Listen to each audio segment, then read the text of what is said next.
Olá, a paz do Senhor, sejam bem-vindos ao canal de Lições Bíblicas. Eu sou seu irmão em Cristo, evangelista Davi Nascimento. E hoje vamos estudar a nossa 7ª lição do segundo trimestre de 2022, a lição que tem como título Não retribua pelos padrões humanos.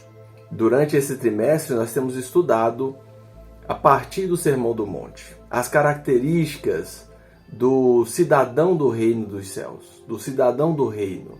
Nós começamos com as bem-aventuranças, começamos na segunda lição ali, vimos o impacto das bem-aventuranças, o discípulo sendo considerado como sal e luz, sal da terra e luz do mundo, Jesus dizendo que não veio para revogar a lei, mas veio para cumpri-la, e Jesus adentra nas questões da lei. E agora, nesse caso específico, nós vamos ver sobre a questão da vingança, sobre a questão do olho por olho, dente por dente, que Jesus retrata ali, no Sermão do Monte. Então, hoje, o título da nossa lição é Não retribua pelos padrões humanos. Enquanto o ser humano, como um ser caído, ele tende a querer revidar, ele tende a querer dar na mesma moeda ou, de repente, até agir com vingança. Nós vamos ver que a diferença entre justiça e vingança. Também vamos entender que há uma diferença da forma como Jesus se dispôs a vir, a partir do amor de Deus, a partir do projeto de Deus, onde tanto a vingança quanto a justiça são deixados de lado e somos alcançados pela graça divina, pelo favor não merecido. Então, o nosso texto áureo, ele está no livro de Levítico, capítulo 19, o versículo 18. E ele nos diz o seguinte: Não te vingarás, nem guardarás ira contra os filhos do teu povo, mas amarás o teu próximo como a ti mesmo. Eu sou o Senhor. Então, uma ordenança lá já desde o Antigo Testamento, desde quando a lei foi entregue, desde o período que foi entregue o Pentateuco, nós temos a ordenância de amar o próximo como a ti mesmo. E essa ordenância vindo diretamente do Senhor. A nossa verdade prática, ela nos diz que o cristão não deve guardar rancor e nem buscar vingança. Antes deve vencer o mal com o bem. Dessa forma, ele demonstra que verdadeiramente teve o seu caráter transformado por Cristo. Só quem teve o caráter transformado por Cristo consegue realmente retribuir o mal com o bem, porque foi dessa forma que fomos retribuídos. Nós éramos inimigos de Deus, fomos alcançados pelo amor de Deus, pelo favor imerecido de Deus. Só dessa forma, só agindo dessa forma, não retribuindo mal com o bem, é que as pessoas realmente verão que fomos alcançados pelo amor de Deus, que fomos transformados através do Espírito Santo de Deus e que aceitamos Cristo como Senhor das nossas vidas. Ter Ele como Senhor é aceitar, acatar as ordens dEle. O nosso texto de referência está em Mateus 5, no versículo 38 ao 48, que nos diz assim: Ouviste o que foi dito, olho por olho, dente por dente. Eu, porém, vos digo que não resistais o mal, mas se qualquer te bater na face direita, ofereça-lhe também a outra face. E o que quiser pleitear contigo e tirar-te a vestimenta, larga-lhe também a capa. E se alguém te obrigar a caminhar 1 milha, vai com ele 2. Dá a quem te pedir e não te desvie daquele que quiser que lhe emprestes. Ouviste o que foi dito, amarás o teu próximo e aborrecerás o teu inimigo. Eu, porém, vos digo, amai os vossos inimigos, bendizei os que vos maldizem, fazei bem aos que vos odeiam e orai pelos que vos maltratam e vos perseguem, para que sejais filho do Deus que está nos céus, porque faz com que o sol se levante sobre os maus e bons, e a chuva desça sobre justos e injustos. Pois se amardes os que vos amam, que galardão tereis? Não fazem os publicanos também o mesmo? E se saudardes unicamente os vossos inimigos, que fazeis demais? Não fazem os publicanos também assim? Sede vós, pois, perfeito, como é perfeito o vosso Pai que estás nos céus. Aqui nós vamos vendo nessa passagem o nível de transformação que o discípulo de Cristo precisa alcançar. Sem dúvida, é o ponto mais desafiador do Sermão do Monte. O mais desafiador.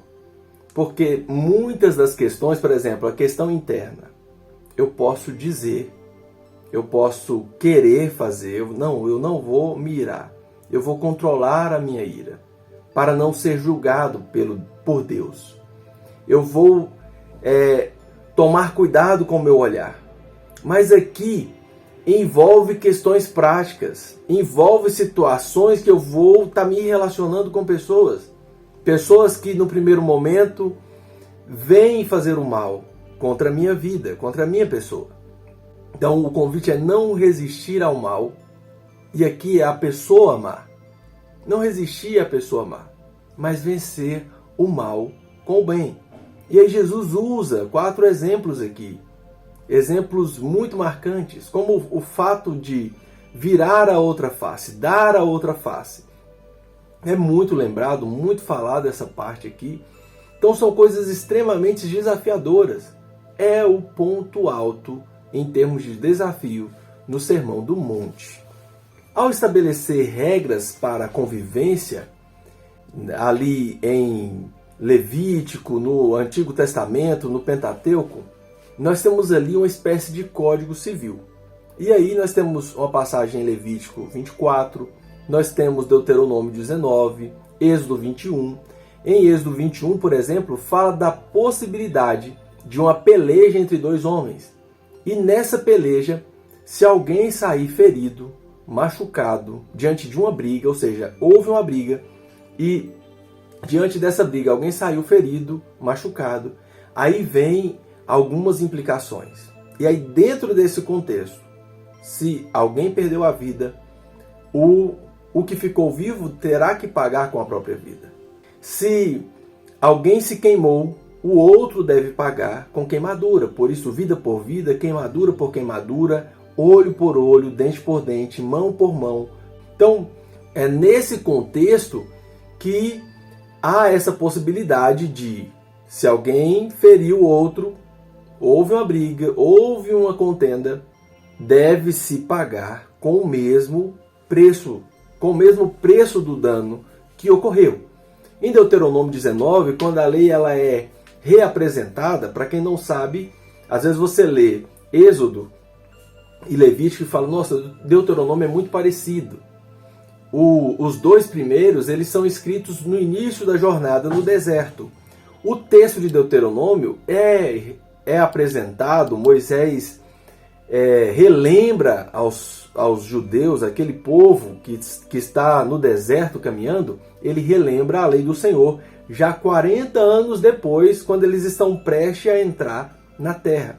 Então, em Deuteronômio 19, quando a lei é reapresentada, ali é instituído as cidades-refúgio. A cidade-refúgio era para que alguém que cometeu um assassinato e não houve intenção, e aí lá ele dá até um exemplo, vamos supor que alguém entre numa floresta, numa mata, e está cortando de machado, e a parte de ferro do machado saia do cabo e fira alguém, dê um golpe em alguém, e essa pessoa venha a morrer, se não houve intenção, e por acaso eles não tinham, em nenhum momento antes havia uma queixa que eles tiveram uma briga, uma desavença, porque alguém poderia tramar algo e dizer foi um acidente.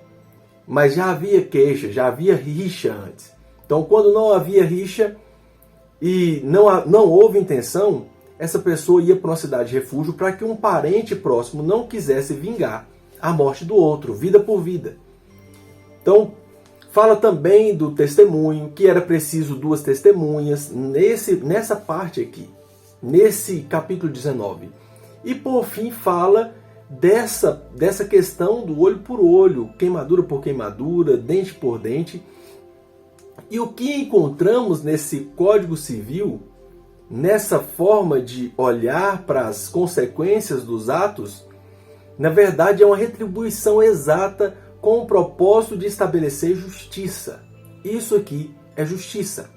Dessa forma, estabelecendo justiça, a vingança ela não poderia ser implementada, porque justiça é isso. Se alguém feriu o olho do outro, alguém perdeu a visão, então o outro paga com a visão. Isso é justiça, vem de justo. Vingança é assim, eu perdi uma mão. Em uma situação ali, a pessoa me golpeou e cortou a minha mão. Então por isso eu vou matar ela. Isso é vingança. Isso é vingança. Justiça seria pagar de forma justa. E de forma justa, para ser de forma justa, seria mão por mão, dente por dente, olho por olho. Isso é justiça. Então, esse princípio estabelecido lá na lei mosaica, no Código Civil da nação de Israel, ele é para que haja justiça e para que a vingança não seja aplicada, para impossibilitar a vingança. A cidade refúgio também era para impossibilitar a vingança, para que fosse julgado de fato, para entender as motivações primeiro e depois, sim, saber se aquela pessoa precisaria pagar com a vida ou se ela estava livre da vingança, do ato de justiça de pagar com a própria vida. É muito importante nós observarmos isso. Nós estamos falando de justiça, ser justo diante das consequências. O discípulo de Jesus renuncia ao próprio direito. Aqui, diante do que Jesus está dizendo, o discípulo de Jesus precisa abrir mão do que ele acha que é justo, do que ele acha que tem direito, Por amor a Jesus, o discípulo age dessa forma. Mesmo querendo revidar, mas por amor ao Cristo que veio e morreu por nós quando nós não merecíamos. Quando a justiça de Deus, que era proposto para nós, diante das consequências do que fazíamos, era o destino à condenação eterna. Então, por amor a esse Jesus, que demonstrou amor por nós, nós renunciamos o próprio direito à justiça, os nossos direitos, abrimos mão dos nossos direitos. O que Jesus está fazendo aqui é um convite para o discípulo olhar para ele como modelo. O modelo é o Cristo. Aqui se trata de uma aplicação prática da mansidão. Quando nós lemos lá no início das bem-aventuranças, nós vimos bem-aventurados mansos, porque eles herdarão a terra, e até falamos disso, que muitas pessoas acham que para conquistar algo é preciso medir força, é preciso querer brigar, querer confrontar. E Jesus diz, bem-aventurados mansos, eles herdarão a terra. No reino de Deus, a lógica é invertida, a lógica das coisas são invertidas. A terra será entregue por Deus aos que agirem com mansidão. E aqui Jesus mostra de forma prática, aplicações práticas de mansidão, de alguém que vive apresentando essa bem-aventurança da mansidão. Esses herdarão a terra. E o olhar para esse momento aqui, nós precisamos olhar bastante para as bem-aventuranças. Todo o Sermão do Monte, ele está conectado com o seu início, com as bem-aventuranças. Jesus não está condenando a justiça, de forma alguma. Jesus não está dizendo que é errado a justiça. Mas o que ele está apresentando é um caminho de misericórdia, outra bem-aventurança. Bem-aventurado os misericordiosos, porque alcançarão misericórdia. E o que Jesus está dizendo é, vocês têm a opção de agir querendo justiça, mas eu apresento a vocês um caminho da misericórdia, o caminho da compaixão, o caminho do amor. E é esse caminho que o Cristo está seguindo, está dando exemplo para os seus discípulos ali, durante todo o seu ministério. Então Jesus está nos convidando para um caminho de misericórdia. Até porque as nossas guerras, as nossas lutas não é contra carne nem sangue, mas é contra principados e potestades. o que Jesus fala de não resistir o mal, a pessoa má, nesse caso aqui, é justamente entender que nós não estamos lutando com essas pessoas. Essas pessoas às vezes criam ódio de nós porque elas não entendem que o inimigo delas não somos nós. Existe um inimigo, existe principados e potestades por trás de todas as situações, fazendo com que essa pessoa se ire, crie raiva dos outros, acha que é necessário o confronto, queira a guerra, quando na verdade elas só estão deixando o ódio tomar conta de si. E vão deixar essa ira tomar conta de si ao ponto de cometer um assassinato. Como nós vimos lá anteriormente. O não matarás não é suficiente. Basta você se irar contra o seu irmão que você já está sendo avaliado por Deus como alguém, um assassino em potencial. Então, essas pessoas elas não entendem que a luta dela não é contra pessoas, mas nós entendemos. E por isso agimos com misericórdia quando alguém tenta trazer o mal contra nós, fazer o mal contra nós.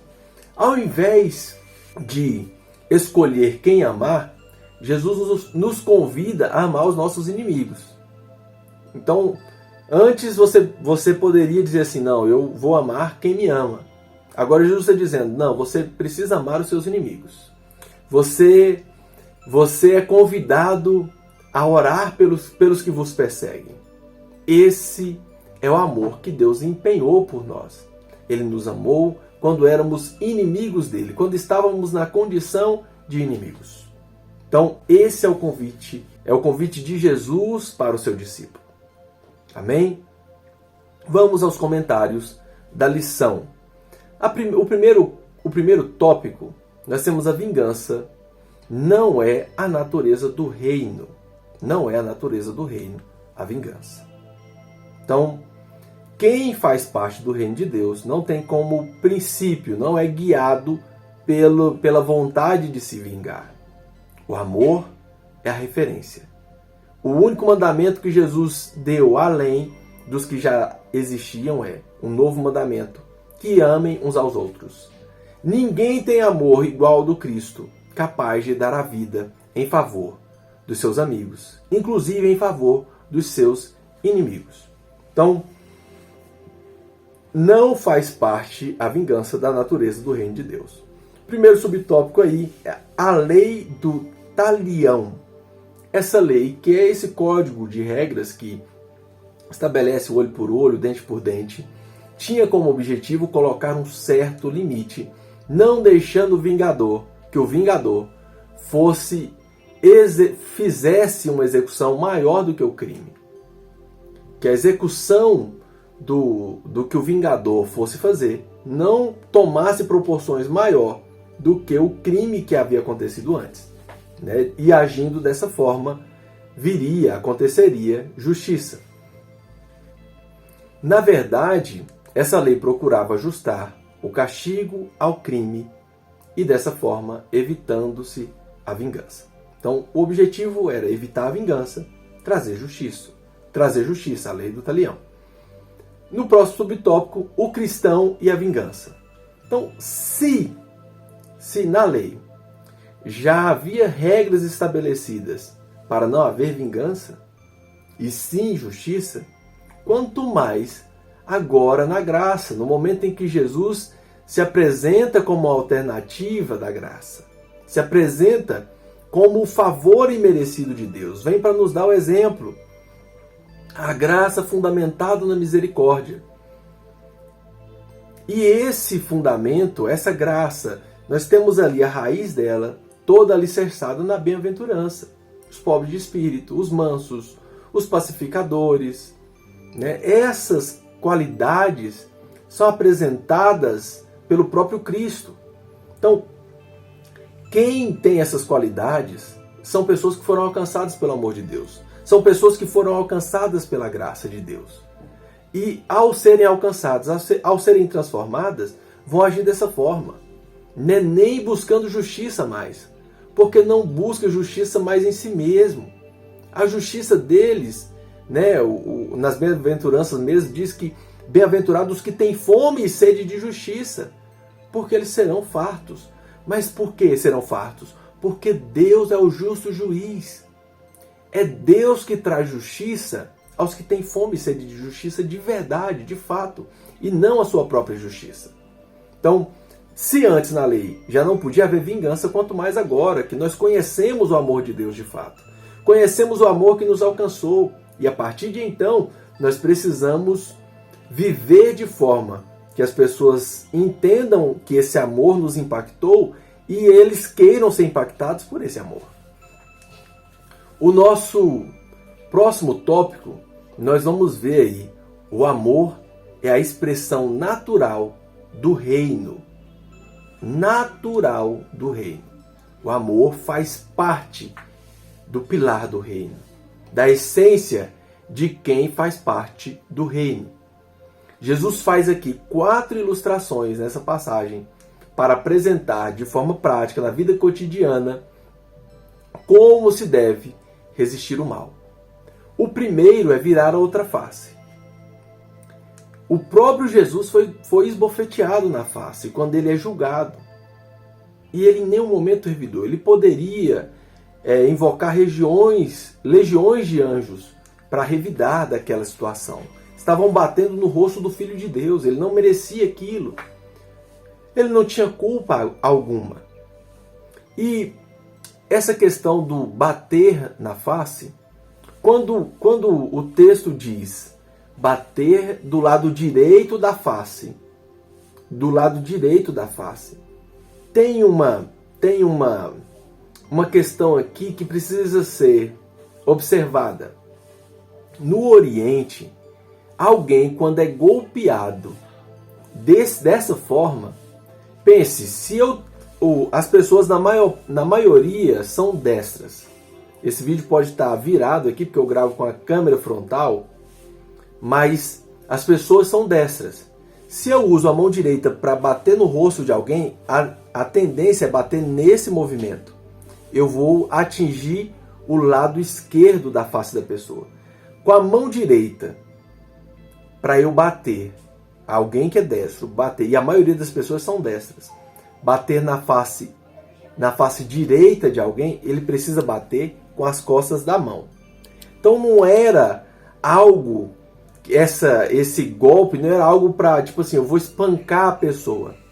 Eu vou bater desse jeito aqui, com as costas da mão, e com isso eu estou dizendo que aquela pessoa é uma pessoa desonrada, que ela está tendo atitudes que são atitudes de pessoas desonestas. E Jesus está dizendo, eles vão bater do lado direito da sua face. Dê à esquerda também. E o discípulo seria esbofeteado na face direita, assim como Jesus foi, porque seria considerado heréticos. Heréticos por servir ao Cristo.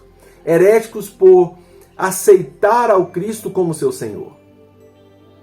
E eles seriam esbofeteados. O apóstolo Paulo é esbofeteado. Os discípulos de Jesus sofreram agressões físicas por seguirem ao Cristo. Então, quando as pessoas nos desacreditam, quando elas nos diminuem porque servimos ao Cristo, nós não precisamos revidar. Então, diante dessa situação, é dar a outra face e estar disposto a perdoar. O perdão é o caminho.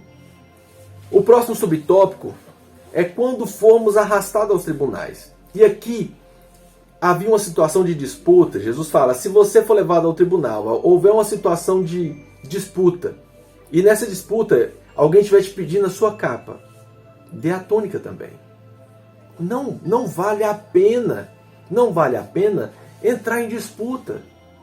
Você não precisa entrar em disputas.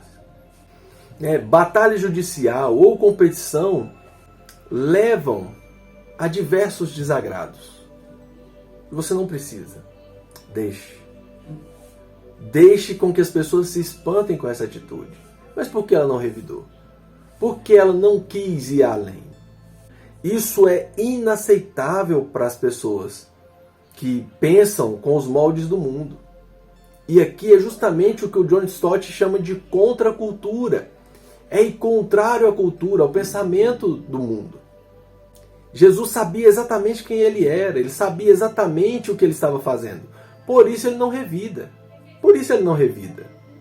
Por isso ele não tenta se justificar. Nós sabendo quem somos, sabendo exatamente o que estamos fazendo, quando formos acusados, quando formos esbofeteados, não precisamos ficar caçando formas de nos justificarmos. Nós seremos fartos da justiça de Deus.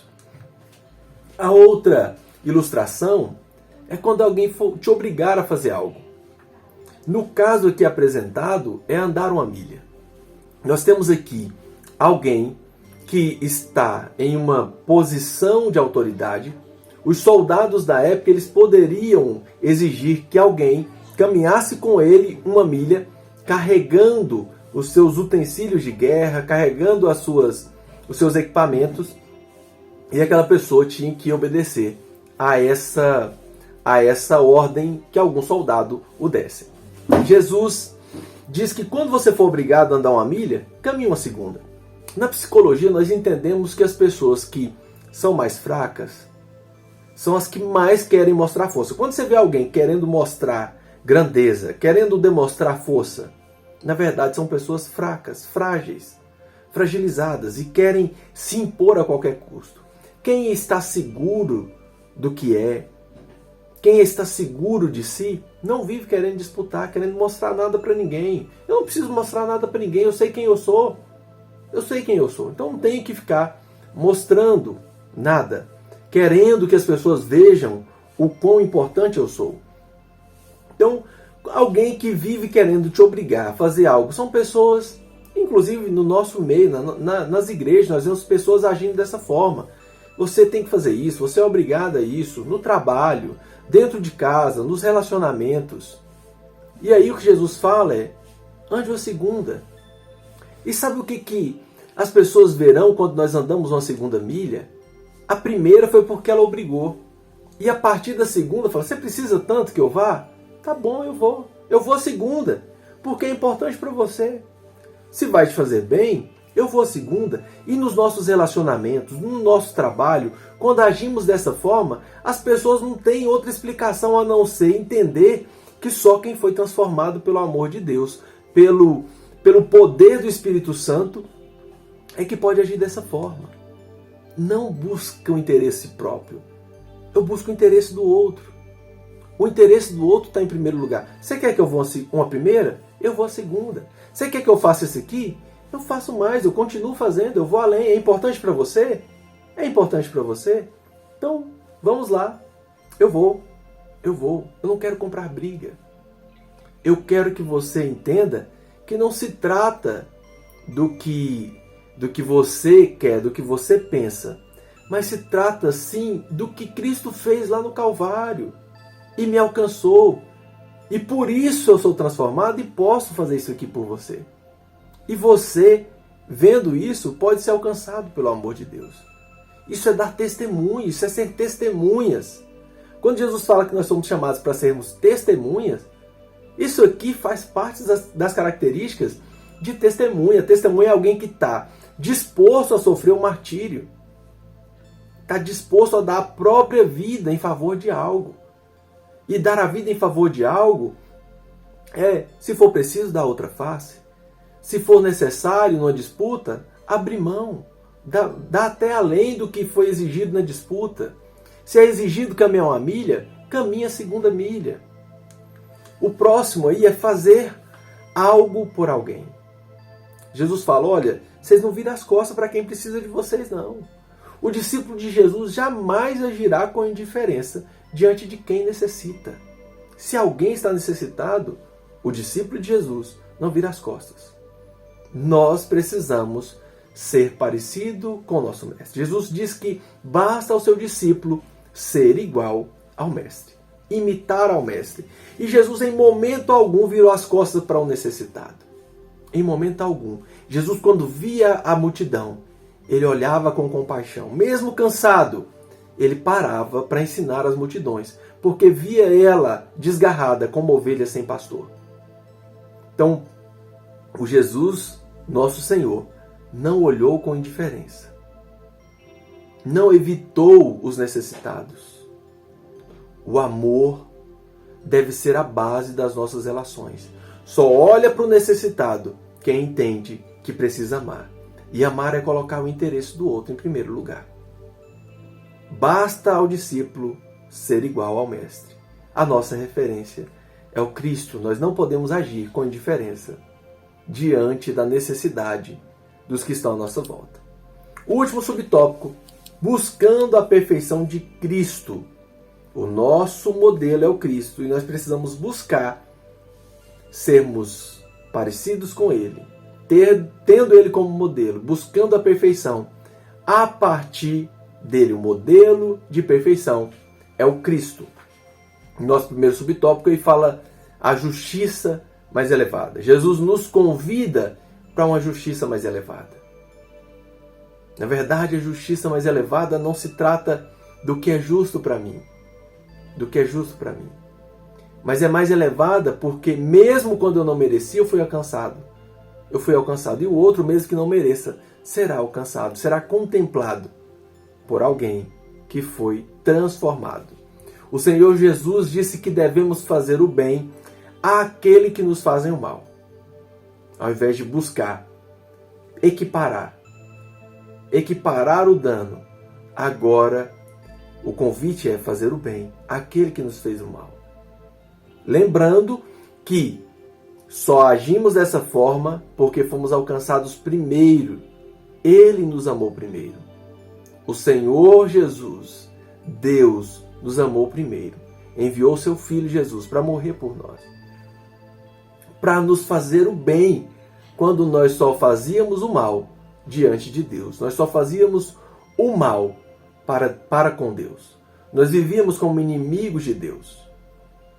Orar pelos que nos perseguem. Esse é o convite de Jesus.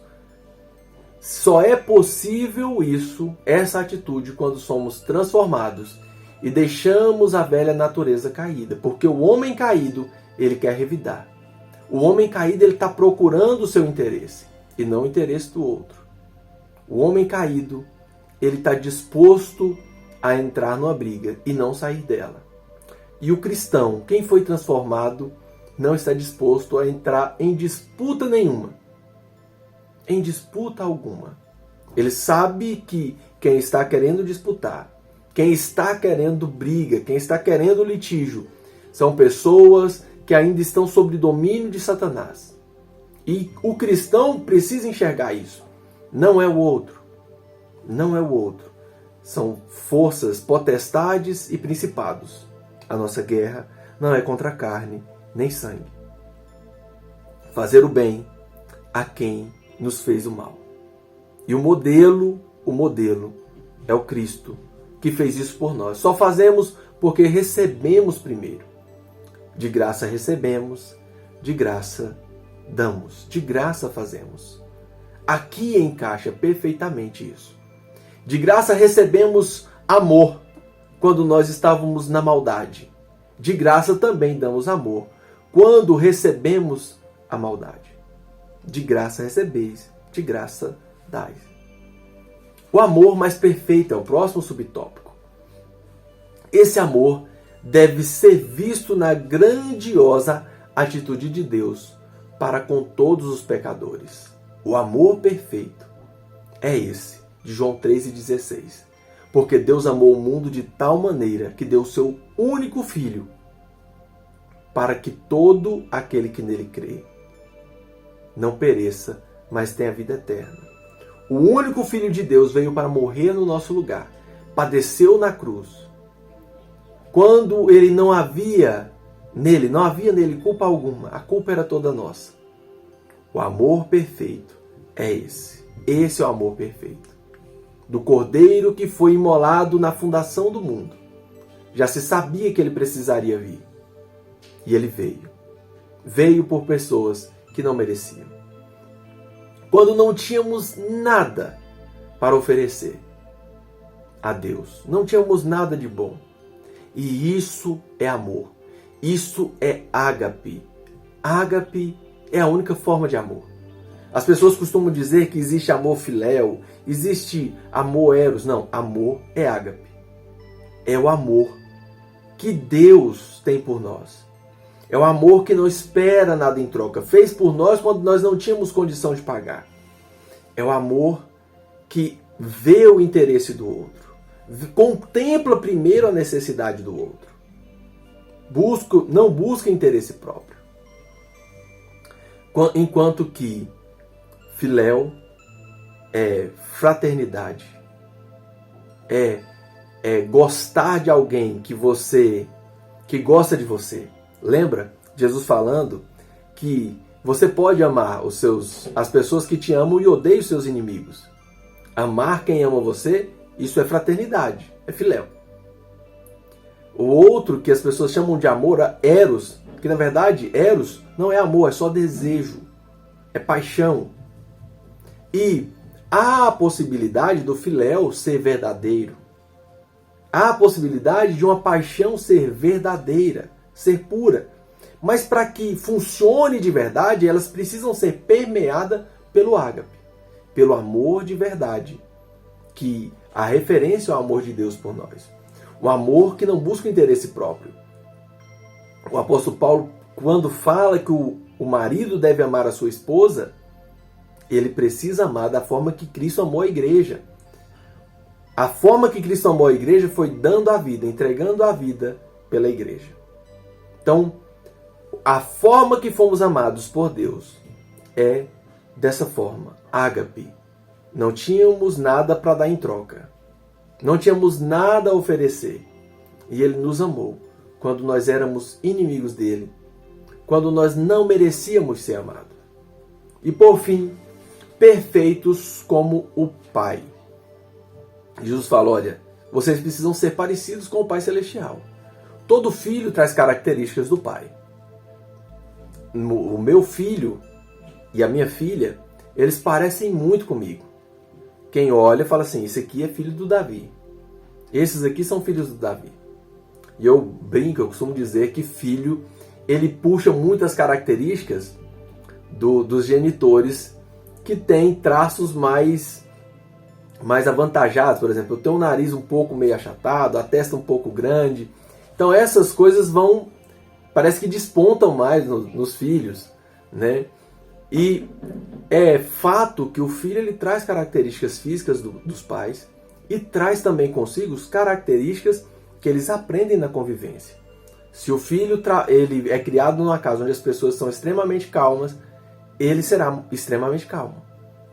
Se ele é criado num ambiente onde as pessoas falam muito alto, ele também tenderá a falar muito alto. Se as pessoas são um pouco nervosas, ele também será um tanto nervoso. Então, essas características são características aprendidas na convivência. O que Jesus está nos chamando é, agora vocês precisam ser parecidos com o Pai Celestial de vocês. Vocês estão convivendo com o Pai, andando com o Pai. Foram alcançados pelo amor do Pai. E ele diz, quem vê a mim, vê o Pai. Então fala assim, mas convivendo com Deus como? Convivendo com Jesus.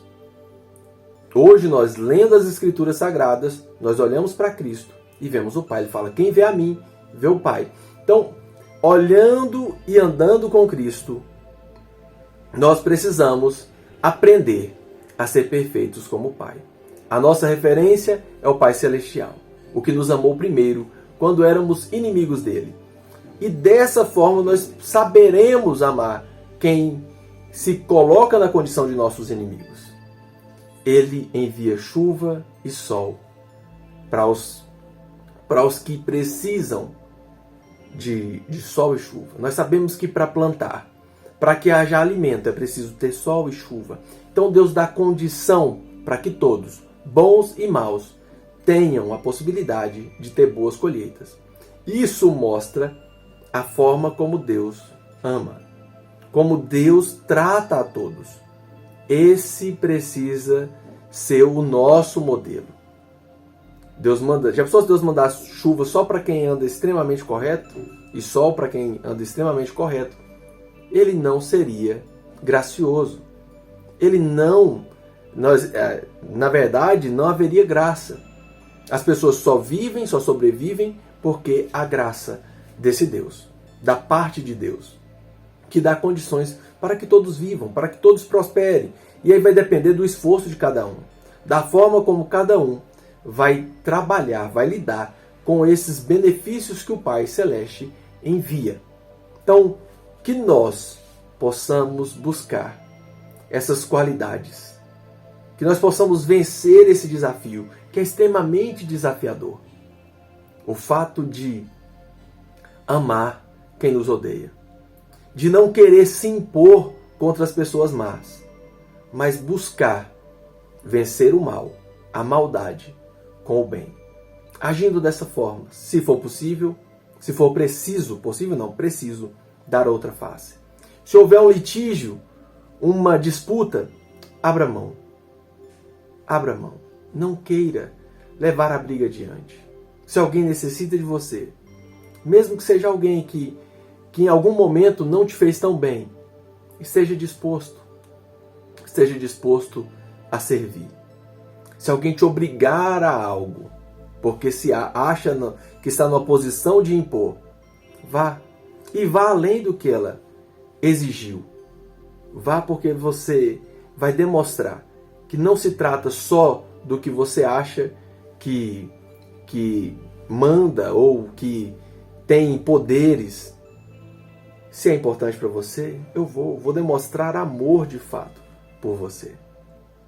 Que nós possamos colocar em prática esse ensinamento, as palavras do nosso Senhor.